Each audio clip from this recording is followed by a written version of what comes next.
So I find myself in the situation being slightly concerned about men. Are they as manly as they should be, or are they even as manly as they have been? This tweet caught my eye. This is a picture of Sean Connery, age 34, next to who is this? Thomas Brody Sangster, who is apparently an actor, who is also 34. So both of these men in this photo are 34, and yet one of them looks like he could be commanding armies of elephants across the Alps, and the other one looks like he should be up a chimney somewhere, or playing Oliver Twist or something. But what is going? And look, I appreciate that this is just one case example here, but I mean we know it's true, don't we? I mean, if you just go back and look at old movies, and you think the men in it are just older, and they just come across as more sort of seasoned and sort of manly, and then you go on the IMDb of the D and you look it up and you find out that these men are bloody younger than you are at the time that the photo was taken. And well, what is going on here? We know, and it's not even just you could just say, well, they were picking different movie stars, but no, I mean if you look at photos of your granddad when he was like 19 or something, he looks like he's in his 30s. Men just used to be perhaps a bit more manly than they are today. And I kind of want to, I don't know the answer to what is going on here, but I kind of want to figure it out. Another thing that caught my eye was this post from this woman who was saying that, look, she's flipping through the digital version of Harvard's 1955 yearbook. And she started out looking out for her grandfather. And then she started taking a look at the other pages. And she says something quite interesting. She says, the facial physiognomy is drastically different to the point where 60% of the men I'm looking at are attractive. And today I find about 10% of men attractive. What happened? Which is a good question, isn't it? So let's just dig into this. I mean, so we've got this photo here. Now, I don't know if I'd necessarily go out of my way to say that these men are sort of Chad masculine types, but she's picking up on something here. These men are well groomed, well presented, and they've just got a bit of air of purpose. And look, it's very difficult for me to judge what a very good looking man is, apart from myself, of course. But I mean, but she's clearly picking up on something here, and I don't know if it is just the facial physiognomy by itself. I think it's more along the lines of presentation. I don't necessarily even mean presentation in terms of the fact that they put a suit on and they're well groomed and all the rest of it. I think that these men standing here have a sense of purpose. They have an innate sense of masculinity. I mean, what do I mean? It's like, okay, we'll take let's take Michael here. Michael Fenton Flitz, or anyway. So Michael here, what is he? So he's doing high school, which is whatever. So what is he, like 19 or maybe younger there or something, maybe 17, whatever he is. But anyway, Michael here can reasonably expect that within 5 years of this photo being taken, that he's going to be a man in the world. He's going to have a reliable job, and he's probably going to have a 3 or 4 bedroom home which he owns, maybe with a slight mortgage on it. He's going to have a stay-at-home wife who's raising his children, and he's kind of looking at the world thinking, yes, I'm a man, I'm respected, I'm valued in the society, and I have the fruits of this society coming to me. I mean, I'm on the cusp of being able to get it all. The home, the wife, the family. I'm going to be my own man. I'm going to have my own purpose.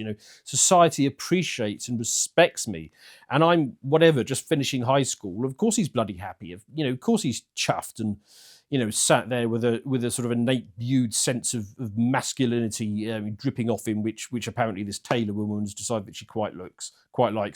And I mean, let's go back. Let's find some more photos. I mean, what else does she say?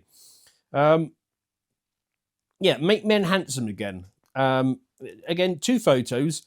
I mean, I just wonder, what would these men look like if they were Zoomers? I mean, has facial physiognomy really changed? But these men are well presented. I'm sure they do perfectly well on a date, especially in the 1955. I'm sure they would. But again, they're just looking at the camera with a sense of purpose, a sense of, I am at the absolute cusp of being what this society wants, which is a man. And society does actually want men in 1955. What else does she say down here? She says, maybe it's the absence of hair on the face. In 1955, likely under 20% of men had facial hair.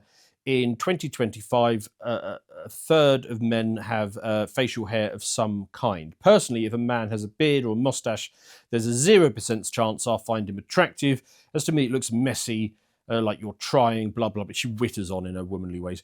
On this, she is definitely wrong. I think I've seen studies that show that when women are asked, they say that they want men without beards, but when they're given two photos of a man with and without a beard and asked to rate the attractiveness, they always rate the attractiveness of the man with the beard higher. And apparently it's also got something to do where they are on their cycle. If they're ovulating, they like men with beards, whereas when they're not in their whatever, I don't know the names of these bits, but the bit that goes after when they're just anyway, then they prefer men without beards. And I know this is a slight tangent, but I have to make this point because she's wrong here. This is an example. Look, here's Jason Momoa with and without a beard. Now, obviously, without a beard, he would probably do okay. I mean, he might get some female attention, but clearly, he's much more manly and much more attractive, I'd imagine, with a beard. Here's another example. There's that guy from Game of Thrones. You look at him. He looks like a conqueror with a beard, but he looks like male prostitute without the beard. I don't know, but clearly, and look at this.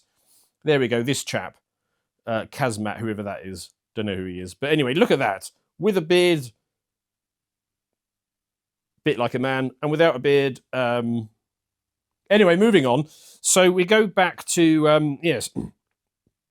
go back to these chaps, and again, I mean, a whole selection of chaps here, all of them well groomed, well presented, in a suit and tie, sat there with a sense of purpose. Now, I genuinely am asking the question here, so help me out in the comments. Is it one that men are just less manly today and they were more manly? Is it that in this photo they're just groomed better and they're wearing a suit and tie and they put some effort into their appearance and all that? You can imagine yearbooks. I mean, I'm sure if we looked at a yearbook from today, people would just turn up like it's any other day. And they'd make no effort. So maybe it's that. Maybe it's the sense of purpose thing. I think I'm leaning in that direction, that it is a sense of purpose. These young men, they know that society is looking out for them. They know that they built us. They know that they're valued. They know that they're going to spend a lifetime of being valued. And maybe that is just radiating out of them. Or maybe it's microplastics in the balls or something. And, modern pollutions and things that go in your arms that we're not supposed to talk about on YouTube, and stuff that goes in the food, microplastics and stuff. Soya milk apparently lowers you. Maybe environmental pollution is lowering testosterone levels, and that's a thing as well, isn't it? Testosterone levels, they're going down. And I'm sure if you have men with less testosterone, they're obviously going to be less manly, aren't they? Or maybe it's a combination of all of those things.